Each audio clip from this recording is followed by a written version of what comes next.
한번 인사하겠습니다. 우리 하나님께서는 당신이 세상에서 가장 소중합니다. 이렇게 한번 인사하겠습니다. 시작. 하나님께는 당신이 가장 소중합니다. 네, 당신이 가장 소중합니다. 네, 그렇죠, 그죠? 당신이 제일 소중합니다. 누구보다도 당신의 외아들 하나밖에 없는 독생자보다도 하나님은 우리를 더 소중히 여기셨기 때문에 우리가 여기까지 온 겁니다. 그래서 우리 계속해서 이 출애굽기 얘기하고 있는데요, 하나님이 이 이스라엘에게 10가지 재앙을 베푸시는데 지난 우리 금요일까지는 이 9번째 재앙까지 허락하셨습니다. 근데 이 7번째, 8번째 이 우박이 내리고 나무 우박으로 상한 모든 식물에 또 남은 것을 메뚜기 떼를 보내서 쌀 한 톨도 남기지 아니하시고 이 애굽의 모든 식물을 거두어 가시면서 이제 애굽이 그냥 망하게 만드셨습니다. 근데 하나님께서 이 애굽을 망하게 하신 이유는 뭘까요? 애굽의 삶을 이토록 황폐케 만드신 이유는 뭐냐 하는 것입니다. 우리 권사님 기도회 때도 마찬가지였고 이 말씀에 또 나오는 것처럼 하나님은 궁극적으로 애굽이 정말 지긋지긋하게 밉고 지긋지긋하게 싫어서 이런 재앙을 베푼 게 아닙니다. 그랬다면 재앙을 먼저 베풀었겠죠. 그리고 내가 왜 이 재앙을 너에게 베푼 줄 아느냐 이런 식으로 하셨을 겁니다. 근데 하나님은 굉장히 복잡한 방법을 쓰십니다. 먼저 바로와 아론에게 얘기하시고 이 아론과 모세와 아론에게 얘기하시고 이거를 또 바로에게 얘기하셔서 이 하나님의 재앙을 피할 길을 미리 얘기해 주신 것입니다. 너희가 이렇게 하지 아니하면 재앙을 당할 텐데 그러므로 이렇게 하거라. 하나님의 뜻은 심판이 아니라 구원에 있었던 것입니다. 그런데 애굽 전체가 망할 만큼 이 황폐화될 때까지 바로 왕은 이 하나님의 음성을 듣지 않았습니다. 그래서 9번째 재앙은 사실은 재앙이라기보다는 물론 여러 가지 또 재앙적인 의미도 있습니다. 이 애굽의 가장 강력한 신은 뭐냐면 라입니다. 태양의 신 라. 그래서 바로 왕은 태양신의 아들이라고 이렇게 스스로 얘기를 했거든요. 그래서 마지막 이 이스라엘이 가장 중하게 섬기고 있는 태양을 어둡게 하면서 이 이집트의 많은 신들보다 하나님이 더 강하신 신이고 아니 오직 하나님 한 분만 하나님이시다 이것을 선포하신 의미도 있지만 우리가 더듬을 정도의 어두움이다 이렇게 얘기하신 것은 뭐냐면 우리의 영적인 상태 이 바로와 애굽의 영적인 상태가 바로 그와 같이 흑암 가운데 있었다. 영적인 어두움 가운데 있었기 때문에 이렇게 된 거다 하는 겁니다. 여러분 우리가 그냥 상식적으로 생각해 보세요. 지금 정말 이 첫 번째 재앙부터 처참하게 이 애굽을 완전히 망하게 하는 재앙이 8번이나 와르르 부어졌는데 우리 같으면 어떻게 하겠어요? 이제는 이 정도 되면 돌이켜야 되는 거거든요. 그런데 아직도 안 돌이키고 있어요. 그 이유는 뭐냐? 이 이스라엘의 영혼이 애굽의 영혼이 아직도 영적인 어두움 가운데 있기 때문에 이것을 돌이키지 못하는 것입니다. 그래서 여러분 하나님이 이 애굽에게 10가지 재앙을 베푸시는 것은 실제로 이 겉 재앙보다는 이 애굽의 영혼이 새로워지지 않은 것에 대한 재앙이라고 볼 수 있습니다. 그래서 드디어 이 모든 이 9가지 재앙을 다 마치고 하나님도 차마 이것까지는 하고 싶지 않은 그래서 예수님이 십자가에 달리실 때 이 태양이 그 빛을 잃은 것처럼 이제 장자를 하나님이 죽이시기 전에 애굽의 모든 태양빛이 그 빛을 잃어버렸습니다. 그래서 10번째 재앙을 이 애굽에게 드디어 베푸시게 되는 것입니다. 그게 바로 1절입니다. 우리 1절을 한번 같이 읽어보도록 하겠습니다. 11장 1절입니다. 같이 시작. 여호와께서 모세에게 이르시되 내가 이제 한 가지 재앙을 바로와 애굽에게 내린 후에야 그가 너희를 여기서 내보리니라. 그가 너희를 내보낼 때에는 여기서 반드시 다 쫓아내리니 아멘. 하나님이 보실 때에도 이 재앙은 아무리 바로 왕이라도 견디지 못할 거다 하셨습니다. 그 재앙이 뭡니까? 바로 3절, 4절, 5절에 보면 마지막 10번째 재앙이 나옵니다. 우리 3절, 4절, 5절 다시 한 번 더 읽어보도록 하겠습니다. 시작. 모세 3절, 4절, 5절. 네, 제가 이게 잘못했군요. 네, 3절, 4절, 5절 같이 읽습니다. 시작. 여호와께서 그 백성으로 애굽 사람의 은혜를 받게 하셨고 또 그 사람 모세는 애굽 땅에 있는 바로의 신하와 백성의 눈에 아주 위대하게 보였더라. 모세가 바로에게 이르되 여호와께서 이와 같이 말씀하시기를 밤중에 내가 애굽 사람 가운데로 들어가리니 애굽 땅에 있는 모든 처음 난 것은 왕위에 앉아 있는 바로의 장자로부터 맷돌 뒤에 있는 몸종의 장자와 모든 가축의 처음 난 것까지 죽이리니 아멘. 이 재앙은 하나님조차 허락하시기가 굉장히 싫었고 아팠던 재앙입니다. 그게 뭐냐면 장자를 죽이는 것입니다. 위로는 왕으로부터 아래에는 하찮은 몽총까지 그리고 심지어 가축의 처음 난 것까지 하나님께서 다 죽이신다는 것입니다. 이렇게 하면 바로 왕이 틀림없이 너희를 보낼 거다 하는 겁니다. 여러분 충분히 이해되지 않습니까? 여러분 아직 자녀가 없는 분들은 모르겠지만 사실 우리 자녀들은 잘 모르더라고요. 부모님이 자녀들을 향해 얼마나 큰 사랑을 가지고 있는지를 잘 몰라요. 그래서 뻑하면 하는 얘기가 뭐예요? 당신이 나한테 뭐 해준 게 있는데 이렇게 간섭하느냐, 그렇게 하거든요. 저도 여러분들도 다 그런 시절을 겪었잖아요. 근데 나중에 나이가 들어보면 내가 자란 게, 내가 여기까지 온 게 정말 우리 부모님이 얼마나 수고해서 여기까지 왔다는 걸 나중에 깨닫게 되거든요. 그래서 아유 우리 부모님이 이렇게 고생하셨네 하고 돌이켜보면 부모님이 계시지 않아요. 저도 그렇거든요. 저도 우리 부모님이 저를 하나 키우려고 그렇게 수고하신 줄 몰랐어요. 근데 우리 아이들을 키우다 보니까 야 부모님 나를 이렇게 키우셨구나. 나는 저절로 자란 줄 알았는데 어떨 때는 속상해서 저는 이제 이 대학교 다닐 때 가정 형편이 어려워가지고 제가 다 돈을 벌어서 독학을 했거든요. 제가 돈 벌고 또 제가 모든 생활비를 벌고 그래서 나는 부모가 나한테 해준 게 하나도 없는 것처럼 생각할 때도 있었어요. 근데 애들 키워보니까 절대 그렇지 않더라는 겁니다. 뭐 물론 외적으로 우리에게 잘 못해 주실 수는 있지만 그 잘 못해 주실 때에 부모의 눈물을 제가 아이들을 키워보니까 알겠더라고요. 여러분 이제 혹시 자녀들은 뭐 어버이 주일은 아니지만 오늘 부모님들한테 따뜻한 말 한마디도 좀 해주시고 또 가능하다면 오늘은 맛있는 걸 여러분들이 돈 내서 좀 사드리시면 좋겠어요. 나중에 알게 됩니다. 그리고 나중에 깨달아서 부모님께 이게 다시 이 사랑을 돌려드리려고 하면 부모님이 안 계시더라고요. 저도 양친 부모님 다 돌아가셨어요. 그래서 잘 몰라도 오늘 시키는 대로 한번 해보시면 나중에 결코 후회하지 않을 겁니다.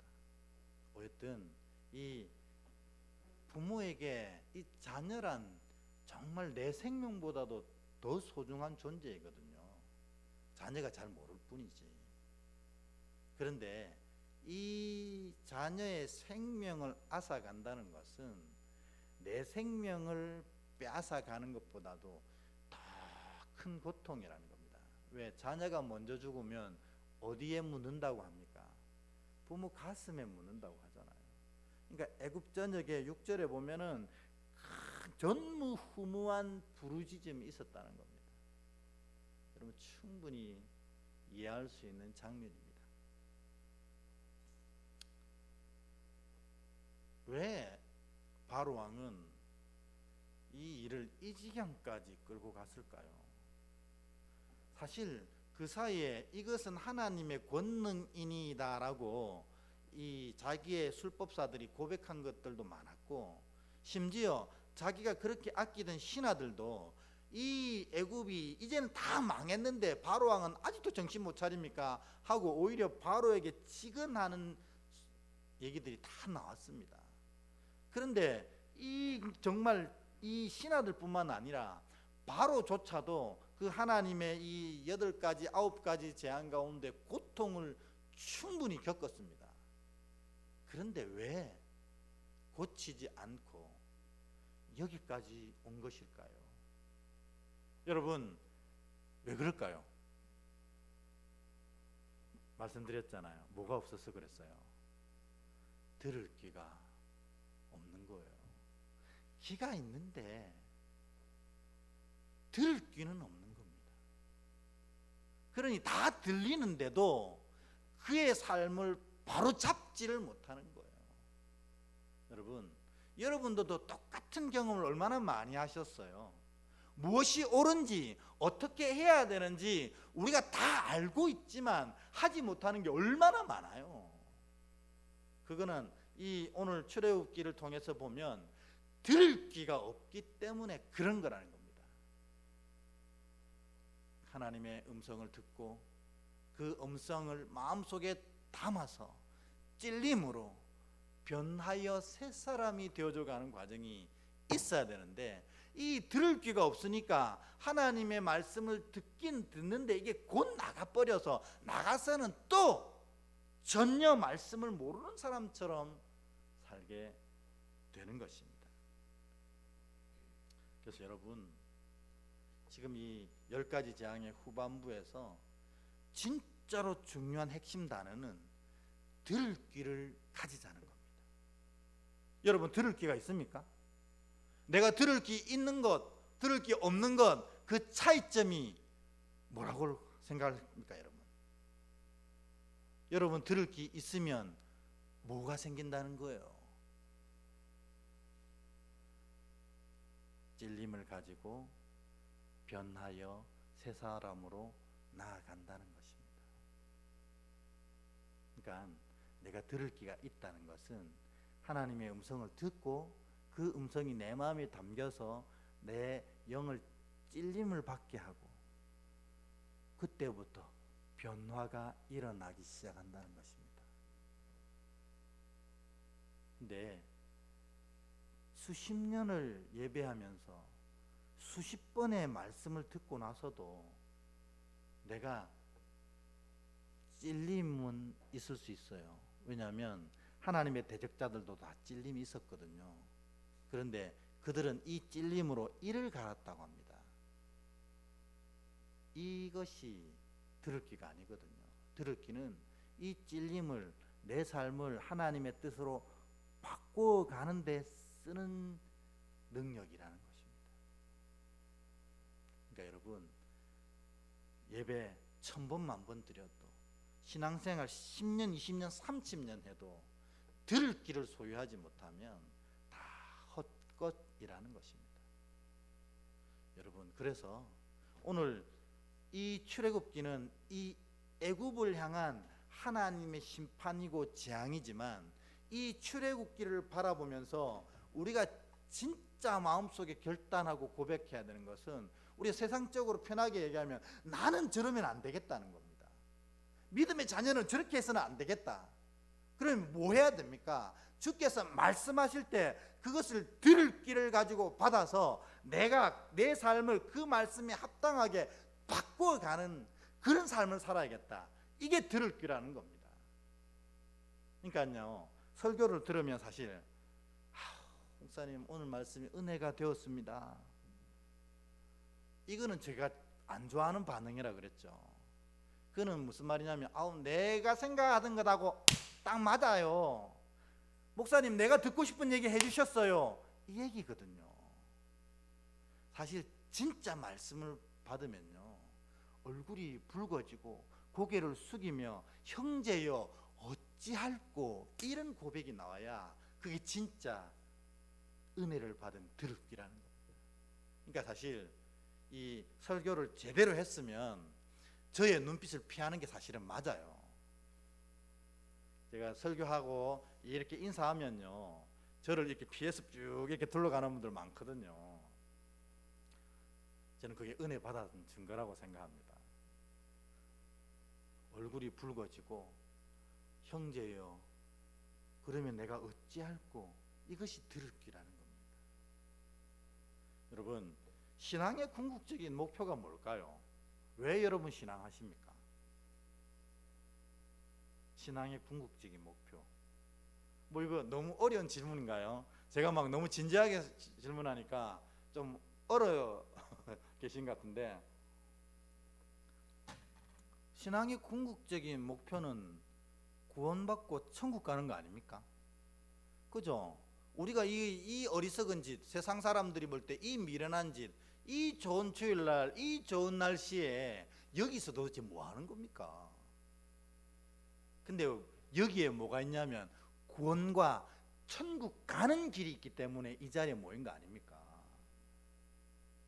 그러니까 우리가 신앙을 할 때 진짜로 본질적으로 어떻게 되냐면 구원받고 천국 가기에 합당하게 신앙해야 되는 거예요.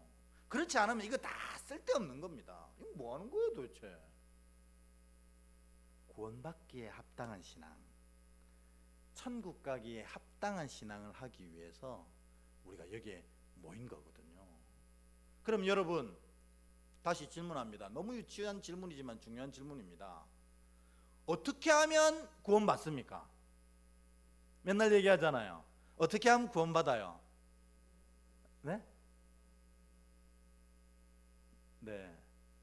정확하게 누가 한 번만 좀 크게, 어떻게 하면 구원받습니까? 그렇죠.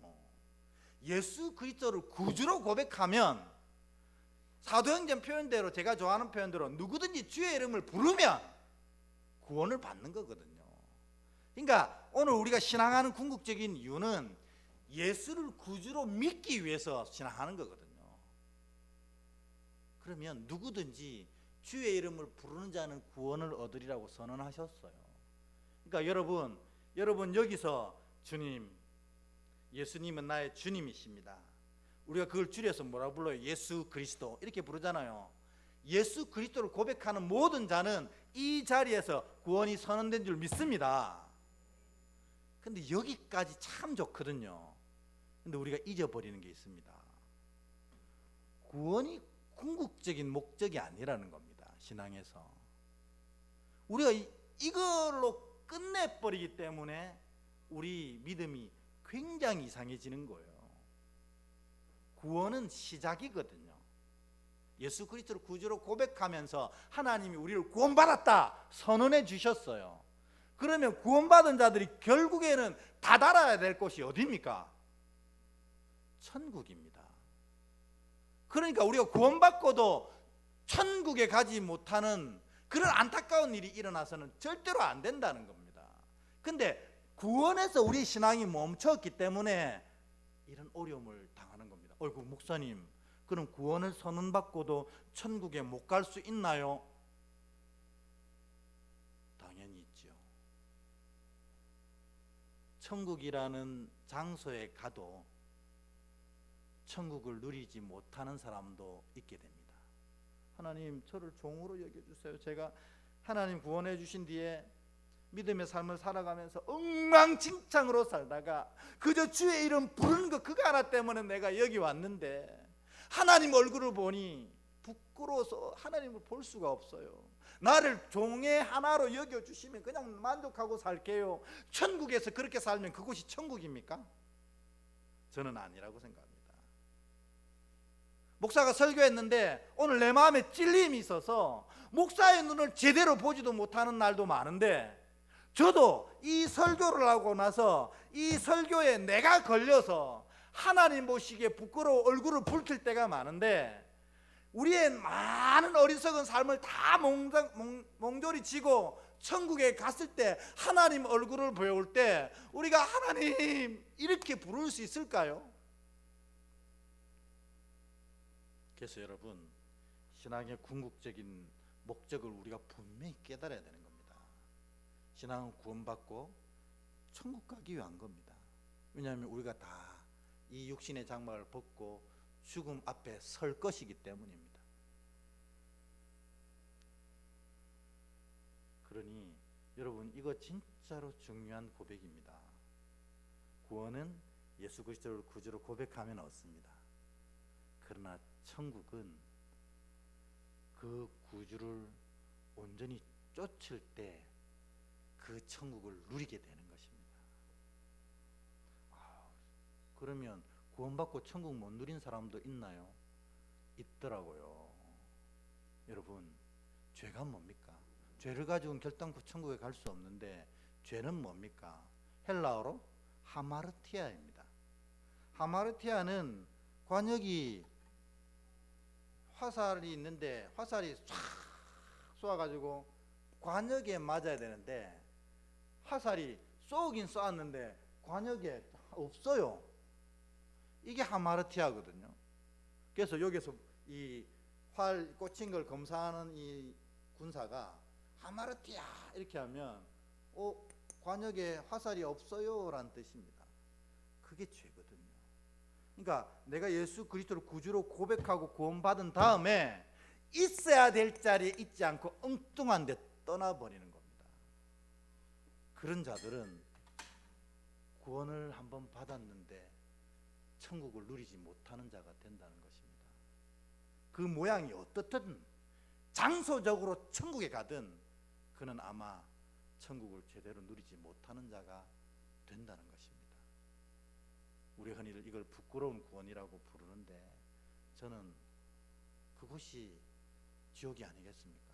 매일 주님 피하고 다니고 주님 눈 못 마주치고 다니고 주님 앞에서 얼굴 부끄러워서 빨개지고 고개 숙이고, 그걸 평생 살아야 됩니다. 영원토록. 그러니 여러분, 바로 사셔야 된다는 겁니다. 근데 이 바로 살지 못하면 구원받고도 하나님이 있으라고 한 자리에 있지 못하고 박차고 나가버린 사람들이 얼마나 많습니까? 그게 심판입니다. 그래서 여러분, 이 신앙의 궁극적인 목적을 잘 새겨야 합니다. 구원받는 게 목적이지만 더 큰 목적은 천국에 들어가는 게 목적입니다. 그래서 이 구원과 이 천국 사이에 이미 받은 구원이지만 아직도 들어가지 못한 이 천국 사이를 잇는 가장 중요한 것이 뭐냐? 들을 귀라는 것입니다. 그래야 예수 그리스도를 쫓을 수 있거든요. 그래야 성령의 인도하심에 순종할 수 있거든요. 그래서 하나님이 원하시는 길대로 쫓아가 천국에 아름답게 입성할 수 있거든요. 그래서 신앙생활, 신앙의 궁극적인 목적은 구원과 천국이지만 신앙생활의 궁극적인 목적은 뭐냐면 이 들을 길을 얻는 데 있다는 것입니다. 그래서 우리가 여기 모이는 거예요. 예수 믿고 구원받았는데 왜 모입니까? 들을 길을 가지고 천국에 아름답게 입성하기 위해서 들을 길을 가지는 겁니다. 여러분, 착각하지 마세요. 교회에 와 있다고 구원받은 거 아니에요. 예수 그리스도를 구주로 고백해야 구원받습니다. 그런데 또 예수 그리스도를 구주로 고백했다고 천국에 아름답게 입성하는 거 아니라는 겁니다.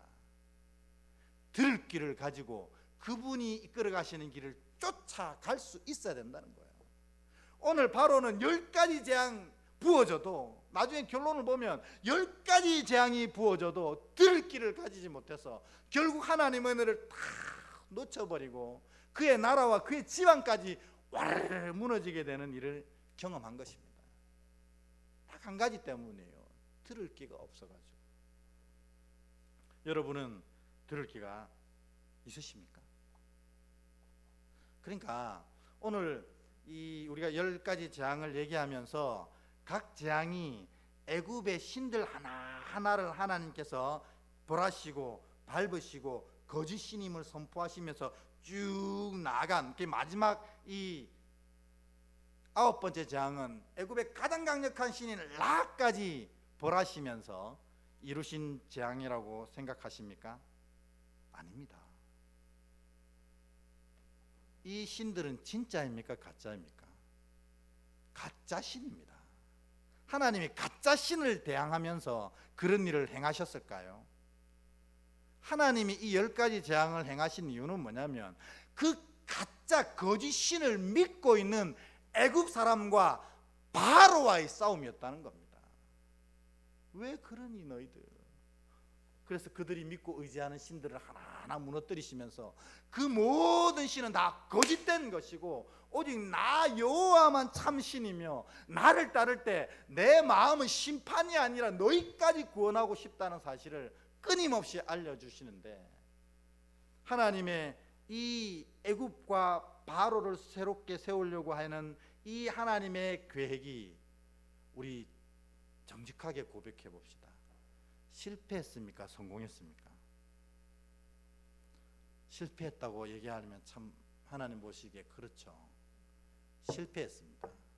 10가지 재앙이 마치고 이스라엘이 애굽 땅을 탈출해 나갑니다. 근데 조금 있다가 바로가 뭐하고 옵니까? 모든 군대를 이끌고 이 이스라엘을 치러 옵니다. 아직도 정신 못 차린 것입니다. 그러니까 하나님이 10가지 재앙을 통해서 애굽의 신들과 싸운 게 아니고 이 믿음 없는 애굽과 이 믿음, 이 죄성의 이 상징인 이 바로를 향해 하나님이 끊임없이 싸우셨는데 그 싸움이 결국엔 보니까 실패했다는 것입니다. 제가 이거 느끼면서 사람 바꾸는 게 진짜 이렇게 힘들구나. 하나님이 이렇게까지 하셨는데 사람은 안 바뀌는구나. 막 절망했습니다. 근데 내가 무엇을 할 수 있을까? 여기서 그런 절망감으로 안고 올라온 이 오늘 강단의 자리입니다. 내가 무엇을 할 수 있을까? 하나님이 직접 하셨는데도 안 된 걸. 여러분, 애굽만 그랬습니까? 이스라엘 백성들은 눈앞에 하나님이 그들을 뭐해 주셨어요? 가장 큰 은혜로, 단어로 따진다면 구별해 주셨잖아요. 그죠? 이 재앙에서 이 고센 땅을 구별하시고 고센 땅을 지키시고 그것에 모든 화가 지나가게 하시고 이들을 보호하셔서 결국 이들을 출애굽하게 하시고 젖과 꿀이 흐르는 가나안 땅으로 인도해 가셨어요. 근데 여러분, 이거를 똑똑히 목도하고 그 하나님의 역사의 가장 큰 수혜자였던 이 이스라엘 백성들이 하나님 앞에 돌아왔습니까? 바른 믿음을 가졌습니까? 아닙니다. 출애굽하자마자 홍해에 딱 가로막히니까 돌아서서 모세와 아론을 향해 삿대질하면서 그 봐라, 우리가 안 나온다고 하지 않았느냐는 거죠. 애굽에서 우리가 잘 편하게 살 텐데 여기까지 끌고 와서 이 홍해 앞에서 우리를 죽게 하는도다, 그렇게 외칩니다. 이건 뭐지?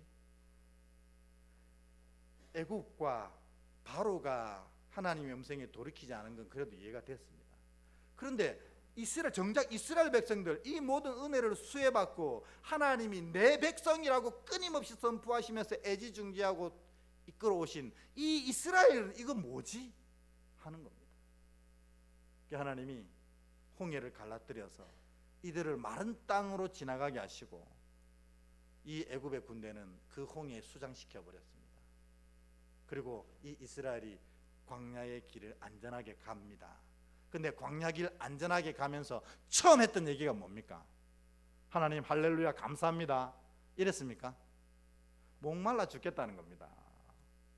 배고파 죽겠다는 거예요. 왜 우리를 여기까지 끌고 와서 이 사막에서 죽게 하느냐고 소리칩니다. 사람을 바꾸는 것은 애굽도 어려웠지만 정작 내 백성이었던 이스라엘도 너무 어렵습니다. 결국 이 이스라엘은 그 출애굽 한 1세대는 가나안 땅에 들어가지 못했어요. 다 그 광야에서 죽어버렸습니다. 여호수아 갈렙 빼고. 그리고 2세대가 가나안 땅 들어갔는데 가나안 땅에 들어가자마자 2세대가 한 게 뭐냐면 이방의 신을 섬기기 시작했습니다. 그래서 결국 이 이스라엘이 남북으로 나뉘게 되고 우리처럼 분단됐습니다. 그리고 북이스라엘은 아수르에, 남유다는 바벨론에 처참하게 죽임을 당하게 됩니다. 그래도 못 돌아왔습니다. 이스라엘이. 사람 바꾸는 게 너무너무 힘듭니다. 우리는 어떻습니까? 여러분 바뀌고 있습니까?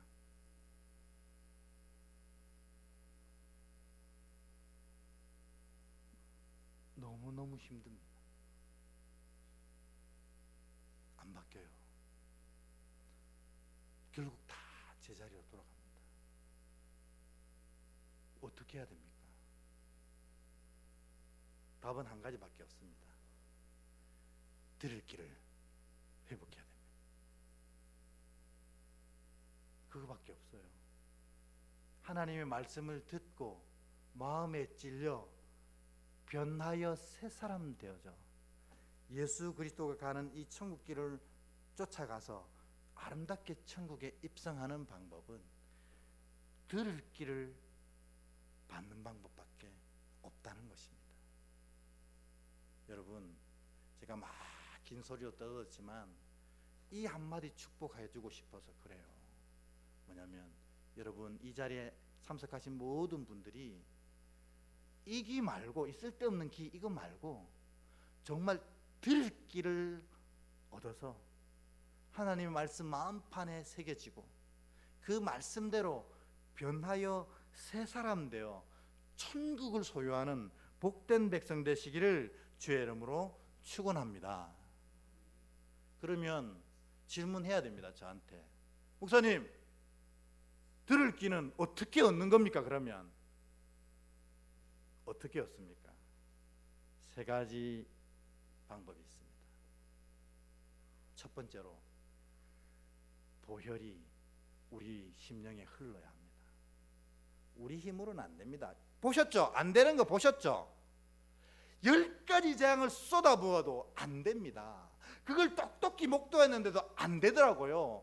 홍이 갈라지고 그 광야에서 어떻게 해요? 돌을 치니까 물이 콸콸 솟아나고 아침에는 만나, 저녁에는 메추라기가 출출출 쏟아지고 불뱀에 물렸을 때 하나님만 바라보니 다 낫고, 이 광야에서 경험한 기적을 얘기하다 보면 밤을 새고 그래도 안 되더라고요.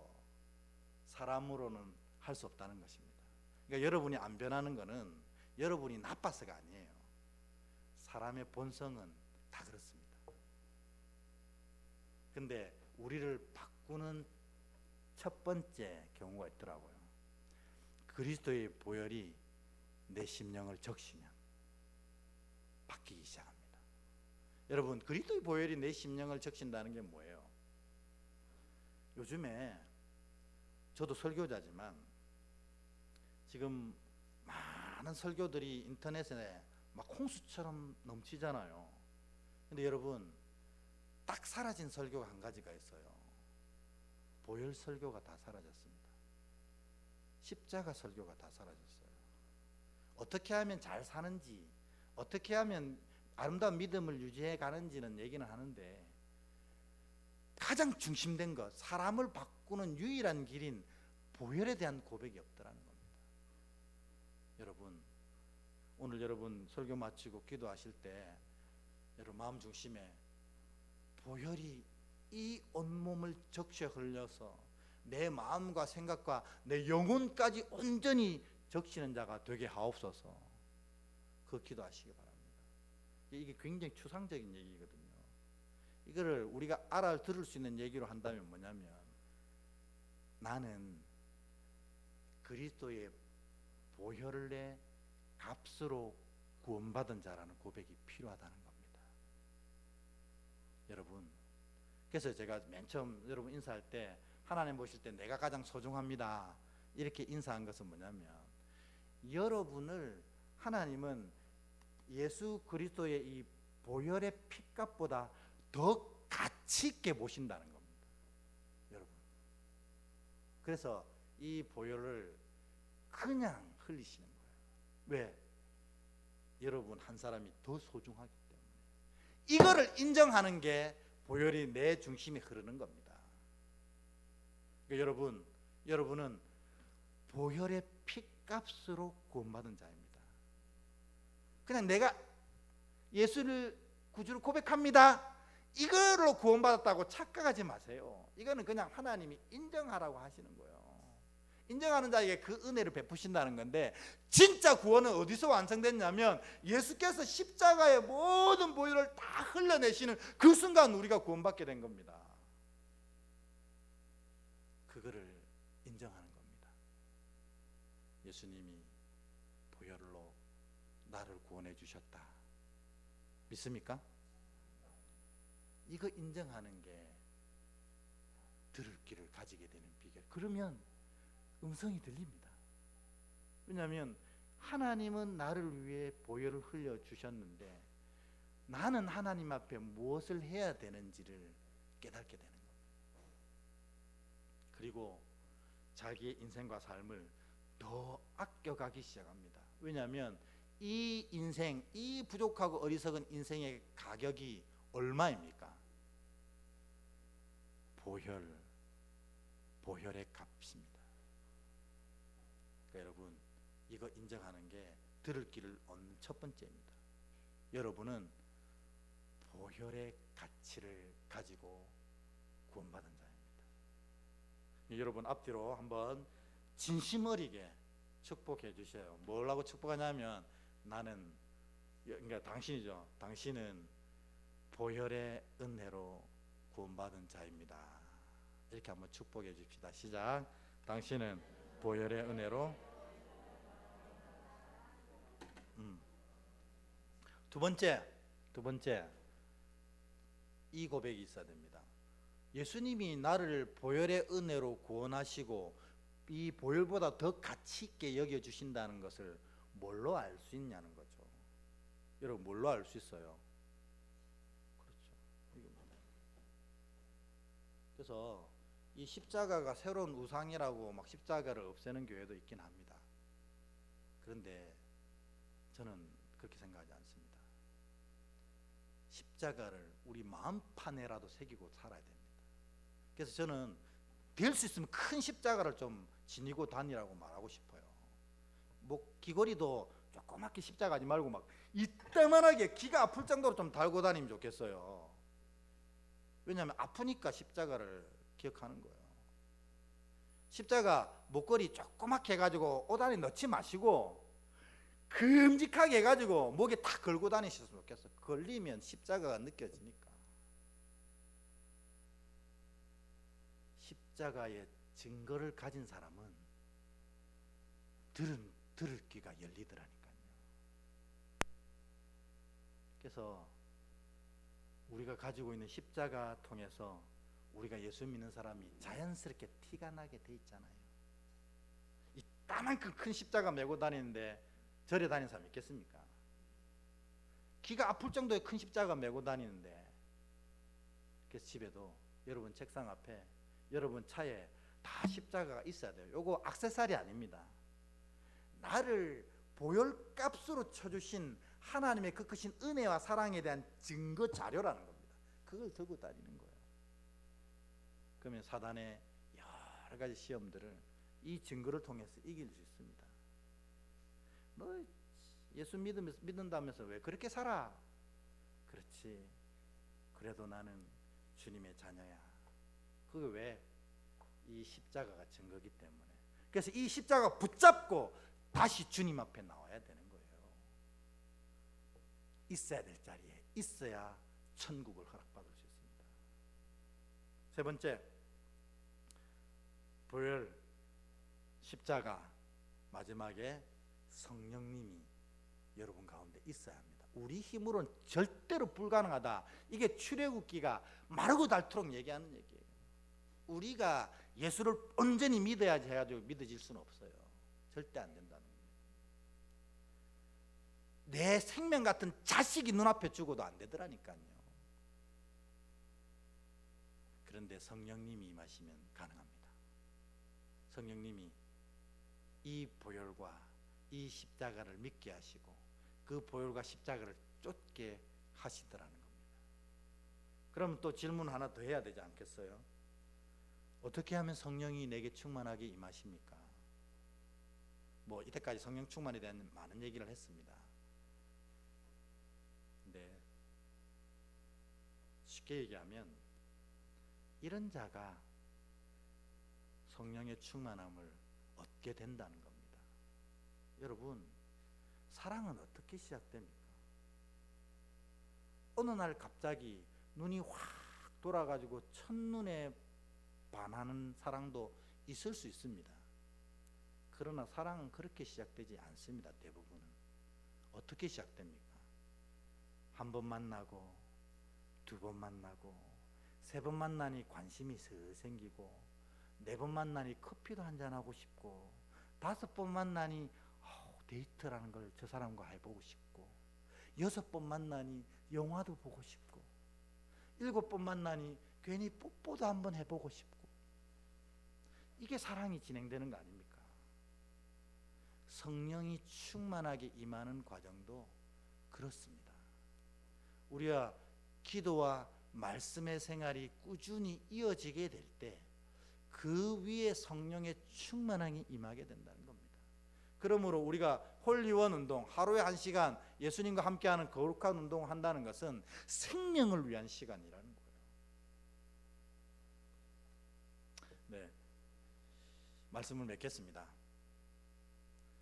이 애굽에 10가지 재앙이 부어져도 바로와 애굽은 변하지 않았습니다. 그걸 똑똑히 지켜보던 이스라엘 백성들, 그 기적의 그 재앙의 수혜자였던 이스라엘도 바뀌지 못했어요. 하물며 2000년 아니 6000년이나 뒤에 떨어져 있는 우리, 거리상으로 지구 반대편에 있는 우리가 예수님을 제대로 믿고 제대로 신앙할 가능성이 몇 프로나 될까요? 저는 안 믿습니다. 불가능합니다. 그러면 포기할 거냐? 그렇지 않다는 거예요. 이제 들을 길을 얻기 위해서 날마다 보혈의 은혜를 묵상해야 합니다. 나는 저 보혈로 구원받고 저 보혈의 가치를 부여받은 자다. 이 고백이 시작이고, 그 증거가 뭔데? 십자가입니다. 그래서 날마다 십자가를 바라보며 묵상해야 됩니다. 마지막으로 성령님이 있어야 이것이 가능합니다. 그 성령님 있게 하는 유일한 방법 이겁니다. 매일 기도와 말씀 속에서 주님을 초대하는 겁니다. 그래서 주님과 깊은 사랑에 빠지게 될 때 진정으로 구원받은 자로서의 천국 길을 아름답게 가게 되는 것입니다. 여러분 모두가 이런 들을 귀, 보혈과 십자가와 성령을 통해서 들을 길을 얻으셔서 천국을 완성해 가시는 복된 자가 되시길 주의 이름으로 축원합니다. 아멘.